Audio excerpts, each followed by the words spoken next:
బ్రహ్మర్షి పితామహ సుభాష్ పత్రిజీ గారికి ధన్యవాదములు, స్వర్ణమాల మేడం గారికి ధన్యవాదములు, సదానంద యోగేశ్వరులకు ధన్యవాదములు. నా పేరు ఈశ్వరెడ్డి, నాది అనంతపురం జిల్లా, నాది కందుకూరు. మేము 2019లో ఆగస్టు 15 ధ్యానంలోకి వచ్చాం. ఈ పిఎంసి ద్వారాగానే ఈ ప్రపంచమంతా కూడా ధ్యానంలోకి వస్తున్నారు. ఈ పిఎంసినే అద్భుతంగా ముందుకు నడుస్తూ ఉంది. దీని ద్వారా ఎంతోమంది కూడా ధ్యానంలో అయినారు, శాకాహారులు అయినారు, పిరమిడ్లు కూడా ఎన్నో కట్టారు. ఈ పిఎంసికి మనం ధన్యవాదాలు చెప్పుకోవాలి.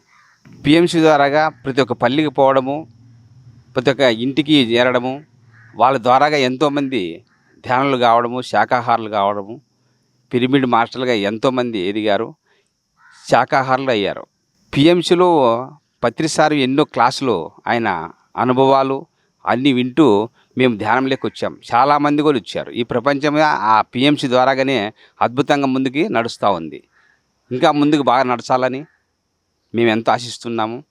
ప్రతి ఒక్క ఇంటికి వెళ్ళాలి, ప్రతి ఒక్క గ్రామానికి వెళ్ళాలి, ప్రపంచమంతా కూడా ఈ పిఎంసి ద్వారాగానే తెలియజేయాలని మేము కోరుచున్నాం. ప్రతి ఒక్కరూ పిఎంసినే సబ్స్క్రైబ్ చేసుకోవాలని కోరుచున్నాను. We support PMC. Thank you.